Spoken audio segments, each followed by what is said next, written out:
Now to a developing story we're watching. A sure sign the Maple Leafs rebuild has begun. Toronto has traded its leading scorer. Phil Kessel is now a Pittsburgh Penguin. Shannon Martin joins us now live from the ACC. And Shannon, the Leafs president just finished speaking about this trade. What did Brendan Shanahan have to say? Well, it was a message we've heard repeated a lot lately, and that is that a change was needed in the dressing room. You know, Mike, what a difference just 2 years make when Phil Kessel signed that contract extension. Back then, he said Toronto was where he always wanted to be, and he wanted to finish his career here. Well, not so anymore.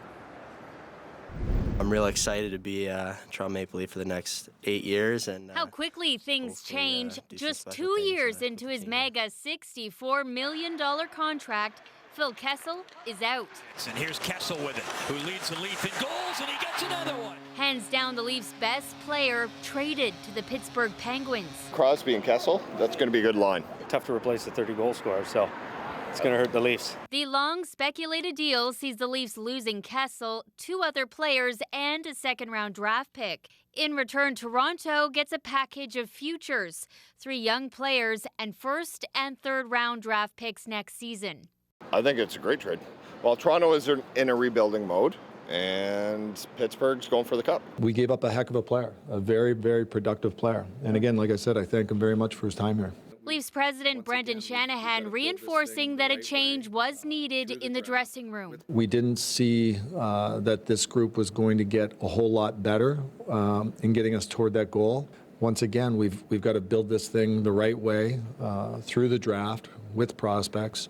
The deal also leaves the Leafs on the hook for 15% of Kessel's salary, about $1.2 million for each of the next 7 seasons. Still, this analyst says that frees up big money for future moves. It's a clear sign. It's going to be as painful as the Leafs have promised. Chris Johnson says, as they were with Kessel, the Leafs next season will likely remain among the worst in the NHL without him. The clear strategy the Leafs have is to acquire as many assets as they can, young assets. And you know, I don't think they're done trading now to begin with. They're going to be a much younger team next season. There's no doubt about that. A happy Canada Day, at least for this hockey fan. They need to clean house, so they need to get rid of Kessel. They need to get rid of Phaneuf as well, as far as I'm concerned. And there has been some chatter of that. Chris Johnston said today, though, it's his gut feeling that we won't lose Phaneuf because he says you need at least one well-known big-name guy in a uniform. But the team again saying today what they've long been promising, this is just the beginning of what will likely be a slow, even painful rebuilding process. Reporting live from the ACC, I'm Shannon Martin. Many years ahead of that. Thank you, Shannon.